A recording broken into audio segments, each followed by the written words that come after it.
Bonjour à toutes et à tous et bienvenue dans 101% et je dirais même plus, bonne année à vous, bonne année 2015. Vous l'avez souhaité dans vos vœux, vous avez dit j'aimerais que l'année prochaine No Life existe encore. Voilà, bravo, vous avez gagné. Enfin j'espère. Aujourd'hui dans ce nouveau 101% de 2015, on va avoir une critique de jeu The Talos Principle, Notchan, Retro & Magic sur Uchu Senkan Yamato.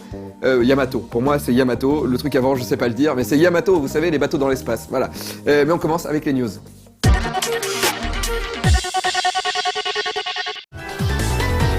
Under Night in Birth, ou Unib, est un jeu de combat en 2D développé par Arc System Works et French Bread. Ce studio est connu pour avoir adapté la série des Melty Blood dans les années 2000. À sa sortie sur borne d'arcade japonaise, Unib a connu un accueil très favorable de la part de la presse et des joueurs. Frais et innovant, il se différenciait de ses aînés Guilty Gear et BlazBlue par sa simplicité relative. Il se démarquait aussi par le fonctionnement de sa barre d'attaque spéciale, favorisant l'attaque plutôt que la défense. Resté exclusif au territoire japonais pendant près de 2 ans, Unib sera enfin porté sur les PlayStation 3 européennes à partir du 27 février prochain. Il sera proposé dans sa toute dernière mise à jour, la version Exelate. Celle-ci inclut des modes de jeu inédits ainsi que 2 nouveaux personnages, Nanase et Byakuya. Si la direction artistique et les jolies animations de Zombie Vikings vous donnent un sentiment de déjà-vu, c'est normal. Ce jeu a été développé par Zoinky Games, le studio suédois à l'origine de Stick It to the Man. Comme son titre le laisse clairement suggérer, Zombie Vikings est un beat'em all. Il sera jouable jusqu'à 4 en coop local et mettra en scène un groupe de morts-vivants guerriers dans une aventure haute en couleurs et pleine de situations comiques. Enfin, c'est en tout cas ce que nous promet ce tout premier teaser trailer. Zombie Vikings bénéficiera-t-il d'une écriture et d'un humour aussi efficace que son surprenant prédécesseur? Réponse à sa sortie, prévue pour le début de l'année 2015.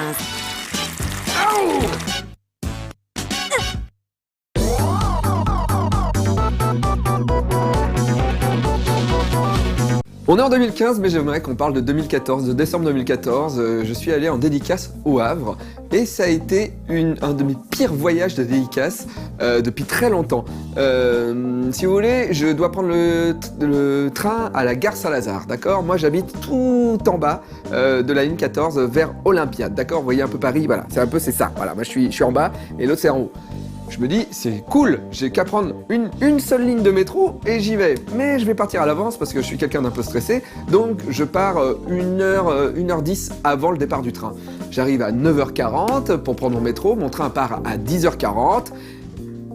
Et là, je vois que la ligne 14, le métro, a 55 minutes de retard. Normalement, la ligne 14 n'a jamais de retard. Et là, il y a un problème de voyageur, quelqu'un qui est malade dans la rame ou je sais pas quoi, c'est bloqué et je dois attendre 55 minutes pour prendre le métro. Du coup, je me dis, waouh, c'est foutu. Comment je vais faire? Je sors du métro et là je me dis c'est cool parce que j'ai un abonnement Autolib, vous savez les voitures, c'est des voitures électriques qu'on peut prendre avec une carte et je me dis c'est génial, il est 10h du matin, Paris, 10h du matin, ça doit être facile à rouler dedans, je vais prendre une bagnole et je vais aller à la gare. Et je me retrouve derrière un truc de bétail. À Paris, il y avait des vaches dans un camion à Paris et j'étais derrière et j'arrivais pas à doubler. Et je me suis dit mais c'est pas possible. J'arrive à le doubler au niveau de Notre-Dame de Paris et là je me retrouve derrière un petit train touristique vide. L'enfer. On regarde la critique du jeu Talos Principle.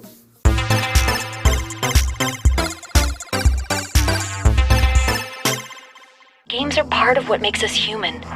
We see the world as a mystery, a puzzle, because we've always been a species of problem solvers. Si vous aimez les FPS bourrins et décérébrés, le nom de Serious Sam vous dit forcément quelque chose. Commencée en 2001, cette série développée par la Crow Team devint instantanément culte avec son premier épisode, The First Encounter. Avec le soutien de Devolver Digital, le studio croate continua de travailler sur la série jusqu'en 2011, date de sortie du dernier épisode. Vous imaginez donc notre surprise lorsque le nouveau projet de la Crow Team fut annoncé lors du dernier E3. The Talos Principle est un first-person puzzler dans la lignée d'un Portal ou d'un Antichamber, on peut difficilement faire plus éloigné de Serious Sam. Et si l'on était intrigué par cette nouvelle licence, qui nous a été vendue comme un puzzle game philosophique, on avait tout de même un peu peur du résultat final. I was in school when I first read about the Talos Principle. Et nous avions tort. The Talos Principle est tout simplement le meilleur puzzle game depuis Portal, que ce soit pour son gameplay ou son scénario.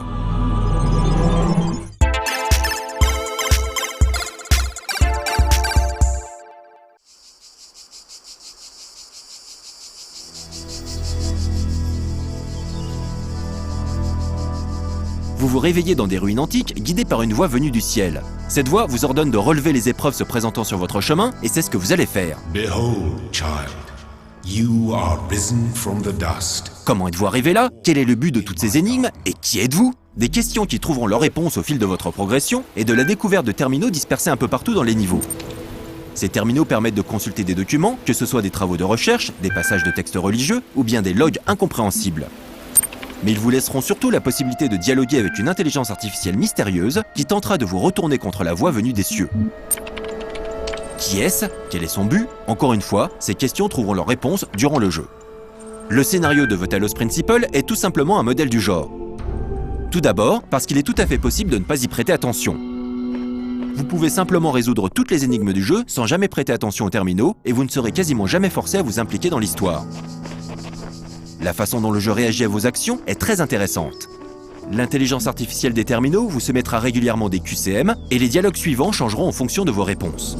L'IA est même capable de détecter les contradictions entre vos réponses, ce qui nous amène à un autre point positif de The Talos Principle.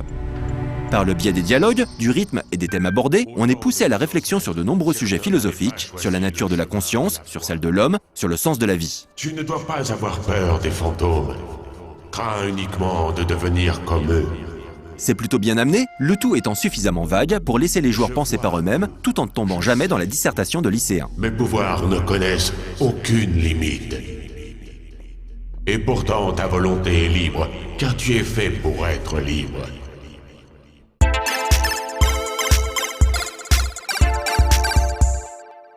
My child, you do not need to collect all sigils at once. You are free to return to this place whenever you choose. À la différence de Portal, The Talos Principle est un jeu assez ouvert. Chaque grande zone est composée de niveaux auxquels on peut jouer dans n'importe quel ordre, eux-mêmes composés de plusieurs puzzles indépendants. And all these worlds I made for you. Si jamais vous êtes bloqué par une énigme un peu trop retorse, et vous le serez, vous pouvez continuer de jouer et revenir compléter ce casse-tête plus tard. Concernant les énigmes en elles-mêmes, elles sont superbement bien conçues tout en reposant sur des bases classiques. Les premières énigmes se basent sur le brouillage de barrières et de robots, puis vient s'ajouter rapidement le déplacement de rayons lumineux grâce à des sceptres. Les énigmes se complexifieront au fur et à mesure que vous débloquerez de nouveaux gadgets, un simple cube, des ventilateurs, la possibilité d'enregistrer vos mouvements pour créer un double, et bien plus encore.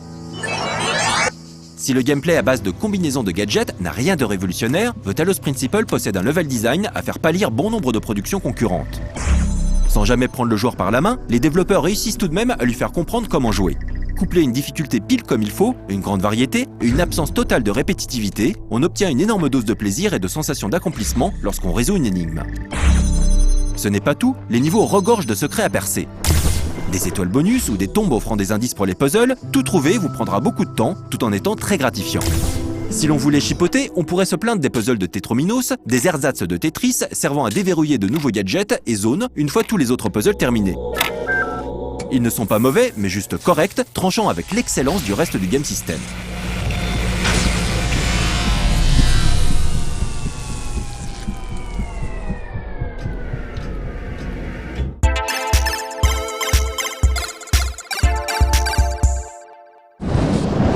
Behold, I am Elohim, and I speak unto the darkness, be gone. Vous ne comprenez pas l'anglais? Ne jouez pas à The Talos Principle. Excess data cleared. La version française est une catastrophe. Les doublages sont à peu près corrects, mais les textes sont remplis de fautes d'orthographe, désagréables à l'extrême. Même le mot apocalypse signifie révélation. Tant que nous parlons des défauts, nous nous devons de souligner certaines faiblesses techniques du titre. Nous avons eu quelques rares crashs durant notre partie, mais surtout beaucoup de ralentissements entre les niveaux et chaque puzzle. Ce n'est pas vraiment handicapant, le titre sauvegarde régulièrement et la fluidité durant l'action est irréprochable. Mais c'est agaçant et d'autant plus dommage que le reste du jeu est proche de la perfection. La direction artistique, que ce soit les graphismes ou la bande-son, est enivrante et cohérente du début à la fin. Quant au game system et à l'écriture, c'est tout simplement ce que l'on a vu de mieux depuis Portal. Et cette qualité ne baisse jamais, malgré la durée de vie plus que correcte, 12 heures en ligne droite, 20 si vous voulez tout trouver. Si vous cherchez un jeu qui ne prend pas le joueur pour un imbécile, un palliatif à Portal ou tout simplement un bon puzzle game, jetez-vous immédiatement sur The Talos Principle. L'Acro-Team a réussi son pari haut la main, changer radicalement de registre tout en gardant le même niveau de qualité. The answer that came to me again and again was play. Every human society in recorded history has games.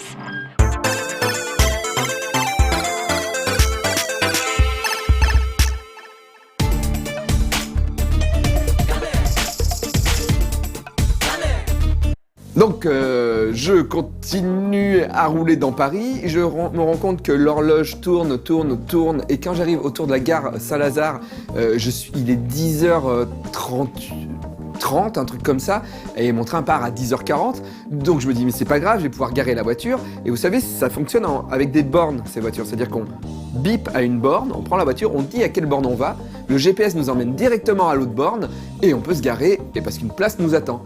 Sauf que, au moment où j'arrive devant la borne que j'avais choisie, la borne est en construction. Il y a des gens, des mecs en train de travailler, en train de fabriquer la borne. C'est-à-dire qu'elle n'existe pas. Elle était dans le GPS, mais elle n'existait pas. Et je me retrouve devant une borne en travaux où je me dis « Mais merde !» Et là, je commence à faire le tour de la gare Saint-Lazare en bagnole, en voyant le temps défiler, en me disant « Il faut que je trouve une place pour garer la voiture. » Et je peux pas la garer n'importe où, parce que si je la gare n'importe où, ça me coûte hyper de l'argent. Donc j'arrive à trouver une place, je gare la bagnole, je vois qu'il est 10h36, 37, un truc comme ça. Je me mets à courir dans Paris, j'arrive dans la gare, je vois le panneau et je vois que je suis sur le quai numéro 1 et je vois que le train part dans 1 minute au quai 22. Il y a 22. Voilà, on regarde notre chaîne.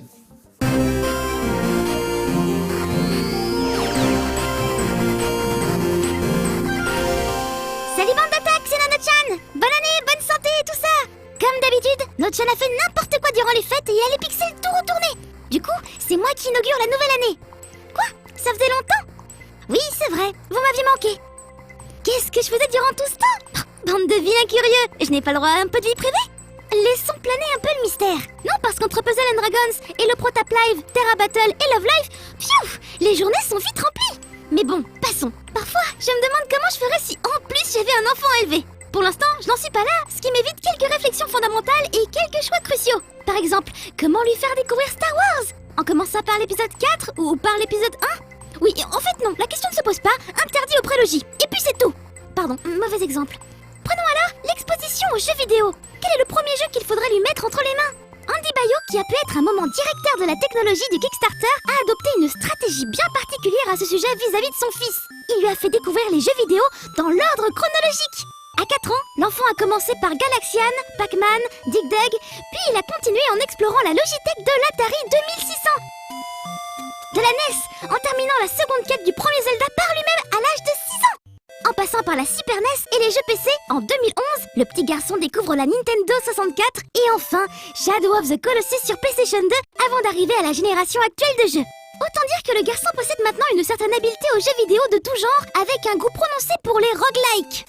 Et surtout, la capacité d'apprécier et de différencier le fond de la forme d'un jeu sans se faire avoir par la poudre aux yeux technologique de certaines productions AAA. 25 ans d'histoire du jeu vidéo compressé en 4 ans pour le fils du chercheur, ça c'est de l'expérience. Après, au niveau éthique, c'est une autre histoire. Niveau expérimentation, de manière plus innocente, les internautes s'amusent récemment à imaginer des jeux en version démasterisée. Que donneraient les grands titres AAA récents s'ils avaient été développés sur PlayStation première du nom? Certains avaient déjà exploré l'idée avec Final Fantasy XV, mais pourquoi s'arrêter à ce titre? Qu'est-ce que donnerait The Last of Us, Watch Dogs, Kingdom Hearts ou Gran Turismo avec moins de polygones? Un de mes préférés, la fameuse scène de Heavy Rain où le héros a comme seul choix d'action, durant un QTE, d'appeler son fils Jason. Dissocie le fond et la forme. Comme on disait un peu plus tôt, cela peut être salutaire. De plus, essayer de revivre les expériences du passé permet d'apprendre, de mettre en perspective, et pourquoi pas d'imaginer comment vivaient les générations précédentes. En remontant beaucoup plus loin, on peut se demander à quoi pouvaient ressembler les champs babyloniens. Les plus anciennes traces de ceux-ci, conservées sur tablettes d'argile, remontent à 2000 ans avant notre ère. La chanteuse et compositrice, Steph Connor, s'est inspirée de ces différentes sources pour essayer de reconstituer un de ces chants antiques. Accompagnée à la lyre, là aussi proche d'un instrument de l'époque, par Andy Lowings, le résultat est fascinant.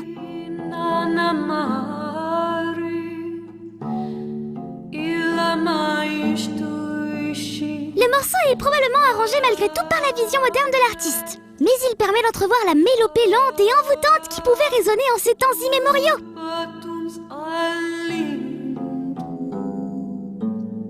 Fascinant également, les presses universitaires de Princeton ont mis en ligne une partie des archives d'Albert Einstein. Elle regroupe ses articles scientifiques ainsi qu'une partie de sa correspondance privée dans une période allant de sa jeunesse à 1923.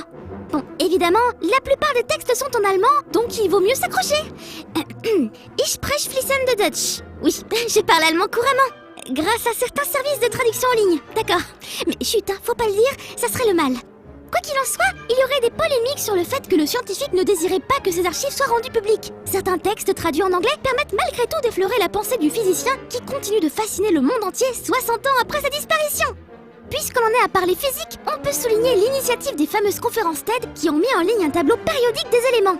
En cliquant sur n'importe quel élément, totalement au hasard, disons le krypton, on peut avoir accès à une petite vidéo qui donne quelques explications. Ça parle laser, plein de trucs intéressants et il y a de quoi explorer. Bon, c'est bien beau tout ça, mais quand on voit l'invention d'Adam Wilbur, on se dit que cela n'a pas beaucoup d'importance. L'illusionniste a mis au point un dispositif pour tirer des boules de feu depuis ses mains. Trop la classe! Et vu le trailer dans lequel le magicien se la pète grave, il faut bien le dire, il a l'air d'en être conscient. Il avertit quand même que ce n'est pas un jouet et donc plutôt réservé à des professionnels. On imagine déjà les accidents bêtes, en effet. Ah, je papote et je remarque que j'ai peut-être été un petit peu trop bavarde. Je me suis laissée emporter par la joie de vous retrouver. Je vais donc m'arrêter ici pour cette fois et je vous dis à la prochaine bande d'attaque.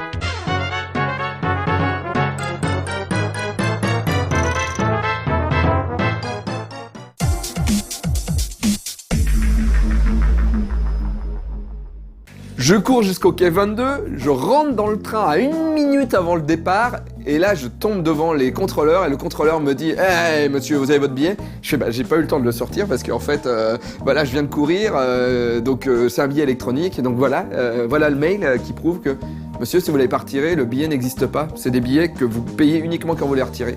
Monsieur, vous n'avez pas de billet. » J'ai dit « Mais je dois faire quoi? Faut aller le retirer. » Je fais « Mais si je vais le retirer, le train part. » Oui, j'aurai pas le temps. Non. Ben, je fais comment? Faut le payer. Mais c'est pas moi qui paye, c'est mon éditeur, parce que là moi sinon j'irai pas au Havre. D'accord, je paye. J'ai payé mon billet. Et après, le train, au bout de 30 minutes, s'est arrêté en pleine voie pendant 20 minutes. Et au bout d'un moment, j'ai entendu un truc que je n'avais jamais entendu dans un train. C'est le contrôleur dit « Excusez-nous, nous sommes en retard, mais nous devons attendre un accord écrit pour repartir. » Un accord écrit? Je me suis dit qu'à un moment, il y a un mec en poney qui allait arriver et qui allait apporter un accord écrit pour qu'on puisse repartir. Et je suis arrivé au Havre, n'empêche, au bout d'un moment, ça a redémarré et je suis arrivé au Havre avec 5 minutes de retard. C'est ouf. Voilà, c'était ma vie. Maintenant, regarde Retro & Magic sur Yamato, je dis pas le reste parce que je suis nul en japonais.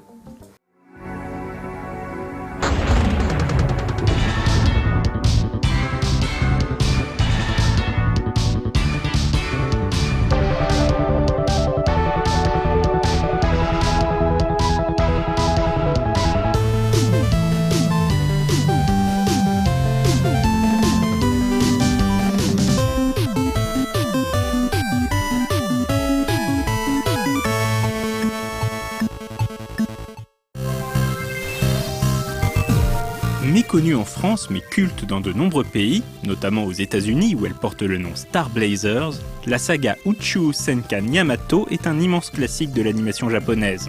C'est en 1974 que le cuirassé de l'espace Yamato prend son envol sur les écrans de télévision nippon. Co-créé par Nishizaki Yoshinobu qui signe le scénario et Matsumoto Leiji qui dessine les vaisseaux et les personnages, Uchu Senkan Yamato engendrera 3 séries télé, 6 films d'animation, un film live, diverses suites plus ou moins directes sous forme d'OAV, moult adaptations en manga, un remake sous le nom Yamato 2199 et évidemment plusieurs jeux vidéo. Cet épisode de Retro & Magic se concentrera sur les jeux Yamato sortis sur console de salon.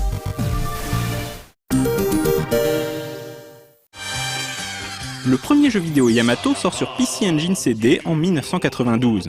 Il est développé par le studio BEC pour Bandai Entertainment Company, entreprise cofondée par Bandai et Human Entertainment 2 ans plus tôt. Reprenant l'histoire de la première série animée, le jeu place le joueur aux commandes du Yamato, vaisseau spatial dernier cri basé sur le célèbre cuirassé japonais coulé pendant la Seconde Guerre mondiale. En 2199, toute vie sur Terre est sur le point de disparaître. La planète autrefois bleue étant bombardée d'astéroïdes radioactifs envoyés par les Gamilas, des extraterrestres belliqueux venus d'une lointaine planète. Réfugiés dans des abris souterrains, les êtres humains attendent leur inéluctable extinction, car les radiations commencent à s'immiscer dans le sol. Et d'ici 1 an, les refuges deviendront des tombeaux. C'est alors que l'humanité reçoit un message venu de la lointaine planète Iskandar. La reine d'Iskandar, Starsha, possède la technologie à même d'éliminer les radiations, à condition que les humains puissent venir la chercher. Magnanime, la reine fait parvenir les plans d'un moteur à ondulation, permettant d'effectuer un tel voyage. Équipé du fameux moteur, le Yamato, commandé par le capitaine Okita Jiuzo, doit entreprendre une odyssée interstellaire de 168 000 années-lumière pour atteindre Iskandar et ramener la fameuse technologie. Et il doit accomplir l'aller-retour en moins d'1 an, sinon il n'y aura plus personne à sauver. Le jeu PC Engine suit fidèlement la trame de la série au travers de scènes cinématiques animées et intégralement doublées. Côté gameplay, il s'agit d'un jeu de stratégie en temps réel, dont la particularité est que toutes les commandes s'effectuent en sélectionnant le membre d'équipage approprié. Kodai Susumu gère les armements, Shima Daisuke est le pilote, Moriyuki s'occupe du radar et ainsi de suite. L'avantage de ce principe, c'est qu'il suffit de connaître un minimum la série pour pouvoir jouer, même si on ne lit pas le japonais.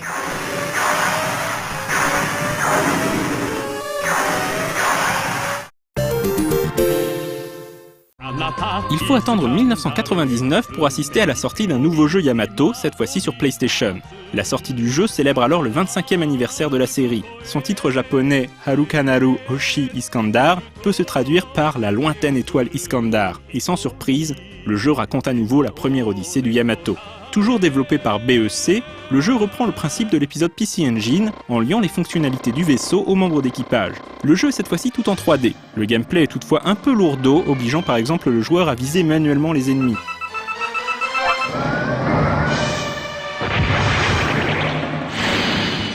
Un autre problème vient du fait que le jeu est très scénarisé, ce qui se traduit malheureusement par une accumulation de scènes de dialogue qu'il est impossible de passer ou d'accélérer, ce qui devient rapidement pénible. Mais si ce titre a marqué les esprits, c'est peut-être surtout grâce à ses nouvelles séquences animées, recréant les scènes cultes de la série d'origine avec un nouveau caractère design signé Masunaga Keisuke, homme de confiance de Matsumoto Leiji, ayant œuvré sur la plupart de ses adaptations animées récentes comme les OAV de Queen Emeraldas, Gun Frontier, Space Symphony Metal ou encore ce Galaxy Railways.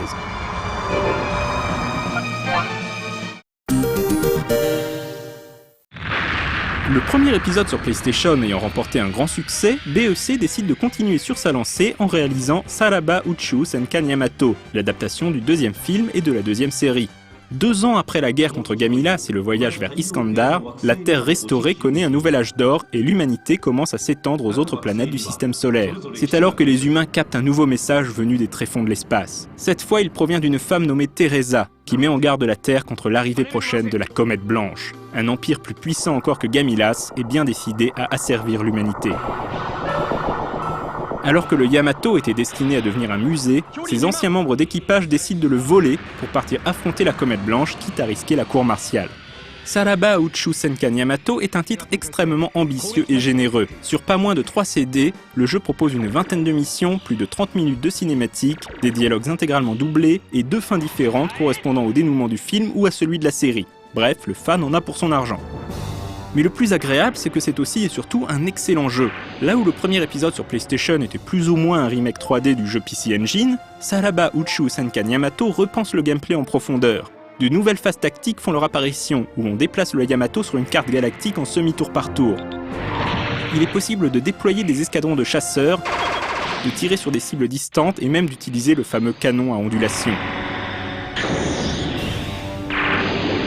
Le joueur devra apprendre à affecter les personnages à leur poste quand c'est nécessaire, ce qui augmente l'efficacité du Yamato, mais épuise petit à petit l'équipage. Il faudra aussi envoyer les chasseurs en éclaireur pour débusquer les ennemis. Lorsque 2 vaisseaux se retrouvent sur le même hexagone, une bataille spatiale en 3D temps réel se déclenche. Le Yamato tire automatiquement sur les ennemis à portée, mais c'est au joueur de choisir quelles armes utiliser, sachant que certaines munitions sont en quantité limitée. Il devra également planifier les déplacements du vaisseau et son positionnement dans l'espace.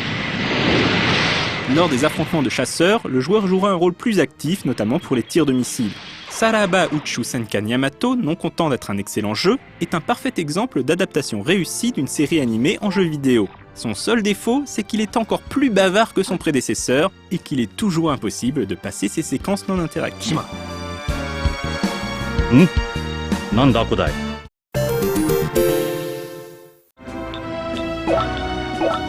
En En parallèle à la sortie de Saraba Yamato, BEC sort un CD de missions supplémentaires pour le jeu, adaptant un manga Yamato dessiné par Matsumoto Leiji dans les années 70, l'histoire éternelle de Jula. En plus de ces nouvelles batailles, le fan disque contient des galeries de concept art, des sauvegardes à télécharger dans sa carte mémoire pour s'essayer à toutes les missions des deux jeux PlayStation, ainsi que la possibilité de revoir toutes les cinématiques.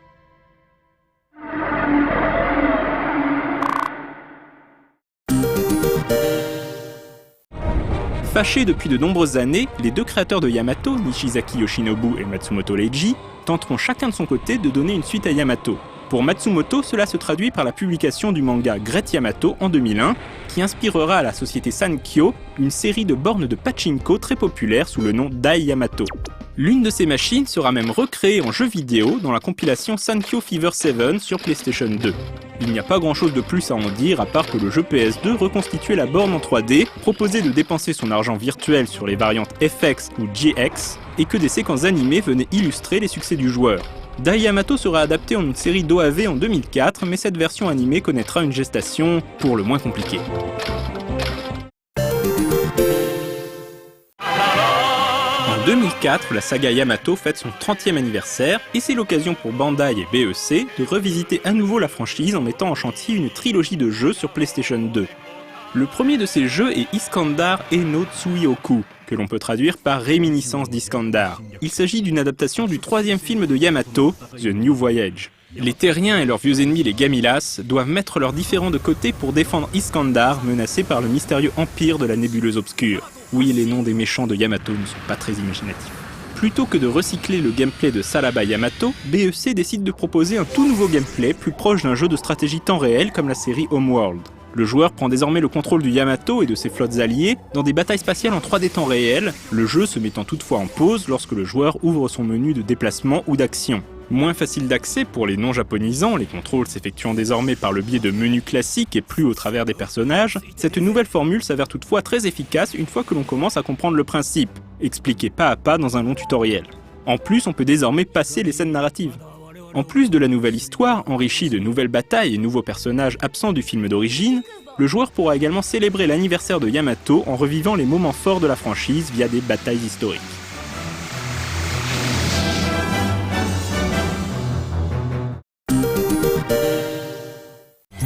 À peine quelques mois après la sortie du premier épisode sur PS2, BEC enchaîne avec le deuxième volet de sa trilogie consacrée à la nébuleuse obscure. Ankoku Seidan Teikoku no Byakushu, que l'on peut traduire par l'Empire de la nébuleuse obscure contre-attaque, adapte la première moitié du quatrième film et commence avec l'invasion de la Terre par les forces de la nébuleuse obscure. L'Empire entend mater l'esprit combatif terrien à l'aide d'une gigantesque bombe à neutrons, capable de détruire toute vie sur la planète. Pour empêcher sa mise à feu contrôlée à distance, le Yamato doit atteindre la planète mère de l'Empire. Si les batailles spatiales sont strictement identiques au jeu précédent, la grosse nouveauté de ce deuxième épisode sur PS2 est la présence de séquences de type third-person shooter, où le joueur prendra le contrôle de 1 à 3 personnages pour accomplir divers objectifs dans des niveaux en 3D. Au joueur de basculer d'un personnage à l'autre pour profiter des capacités de chacun. Handicapés par une caméra très peu maniable, ces scènes ne sont malheureusement pas le point fort du jeu. Les fans apprécieront surtout de découvrir toutes les nouveautés de l'histoire, remaniées par Bandai en collaboration avec Matsumoto Leiji. Niju Gilga no Ookai, le troisième volet de la trilogie PS2, sort à l'été 2005. Il reprend les deux types de gameplay dans des missions toujours plus épiques et périlleuses, alors que le Yamato et ses alliés pénètrent dans la nébuleuse obscure, en réalité une double galaxie de lumière et de ténèbres. Le secret de l'Empire sera dévoilé, des sacrifices seront accomplis, et le jeu pourra déboucher sur deux fins différentes selon les choix du joueur. L'effondrement des galaxies jumelles offre à Matsumoto Leiji l'opportunité de donner à certains personnages le destin qu'il avait toujours prévu pour eux, mais jamais pu concrétiser, du moins à la télévision. Malgré la difficulté des batailles et la rigidité des séquences TPS, le jeu offre donc une bien belle conclusion aux aventures du Yamato en jeu vidéo.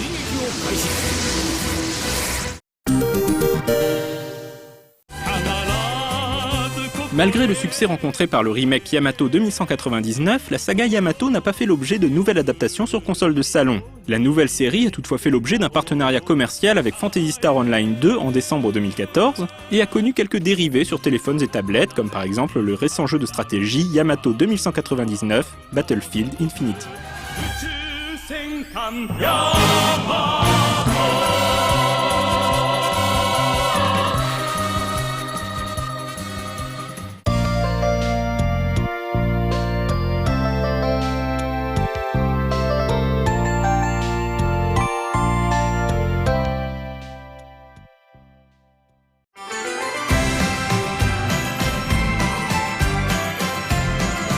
Voilà, ce 120% est terminé. On se retrouve dans 2 jours, mais demain il y a quand même un 120%. Et je vous redis encore une très bonne année. Et une très bonne année à No Life aussi, tiens, parce qu'on ne se le dit pas à nous-mêmes. À bientôt.